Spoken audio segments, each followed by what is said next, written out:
Hi friends, welcome to మన channel. ఈరోజు మన ఛానల్లో చామగడ్డ పులుసు చూస్తున్నాం ఫ్రెండ్స్. చాలా అంటే చాలా టేస్టీగా ఉంటుంది. ఒకసారి ట్రై చేయండి. ట్రై చేసిన వాళ్ళకి టేస్ట్ ఎలా వచ్చిందో కామెంట్ చేయడం మాత్రం మర్చిపోకండి ఫ్రెండ్స్.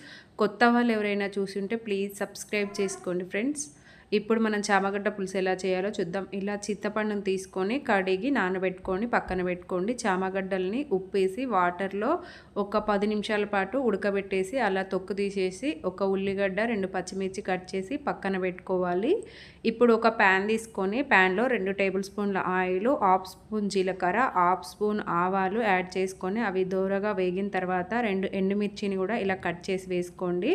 అవి వేగిన తర్వాత దాంట్లో ఉల్లిపాయ ముక్కలు, పచ్చిమిర్చి ముక్కలు యాడ్ చేసుకొని దోరగా వేగనివ్వండి. ఇవి పచ్చివాసన ఉంటే మాత్రం మనకి పులుసు అంత టేస్టీగా ఉండదు ఫ్రెండ్స్. కొంచెం వేగితేనే బాగుంటుంది. తర్వాత ఇలా చామగడ్డ ముక్కల్ని కూడా యాడ్ చేసుకొని ఆ ఆయిల్, ఉల్లిగడ్డ ముక్కలు అవన్నీ మంచిగా కలుపుకొని ఒక 5 మినిట్స్ వరకు మూత పెట్టి దోరగా వేగనివ్వండి. ఇలా మగ్గితే మనకు మంచిగా సరిపోతుందన్నమాట. మధ్యలో కలుపుతూ ఉండండి, ఎందుకంటే అడుగు మాడిపోతూ ఉంటుంది. మళ్ళీ మూత పెట్టేసి ఒక 5 మినిట్స్ వరకు మగ్గనివ్వండి. చూడండి, ఇలా మనకి గిన్నెకి అంటుకుంటున్నాయి కాబట్టి అప్పుడప్పుడు కలుపుతూ ఉండండి.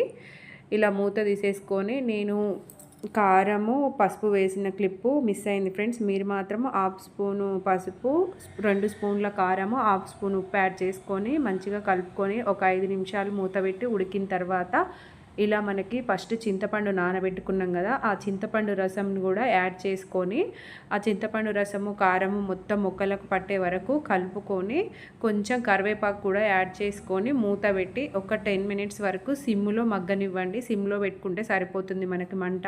హై ఫ్లేమ్లో అయితే తొందరగా రసం అనేది ఇనికిపోతుంది, ముక్కలు ఉడకవు. అందుకనే సిమ్లో పెట్టుకొని ఒక 10 మినిట్స్ వరకు ఉడకనివ్వండి, సరిపోతుంది. దీంట్లోనే ఇప్పుడు మనము జీలకర్ర మెంతుల పిండి ఉంటే అది కూడా యాడ్ చేసుకోండి. పౌడర్ ఉంటుంది కదా, జీలకర్ర మెంతులది, ధనియాల పౌడర్, మీకు ఏం మసాలా కావాలంటే ఆ మసాలాలు యాడ్ చేసుకోవచ్చు. నేనైతే యాడ్ చేయలేదు, మీకు ఇష్టం ఉంటే యాడ్ చేసుకోండి.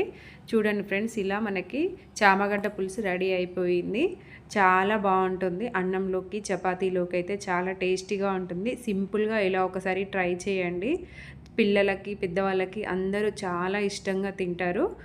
కొత్తగా ఎవరైనా నా ఛానల్ చూస్తుంటే ప్లీజ్ ఫ్రెండ్స్ సబ్స్క్రైబ్ చేసుకోండి. అందరూ లైక్ చేయండి, షేర్ చేయండి, కామెంట్ చేయండి. మీరు కూడా ఇలా చామగడ్డ పులుసు ట్రై చేసి ఉంటే మీకు టేస్ట్ ఎలా వచ్చిందో కామెంట్ చేయడం మాత్రం మర్చిపోకండి friends. Okay friends, thank you for watching. Bye bye.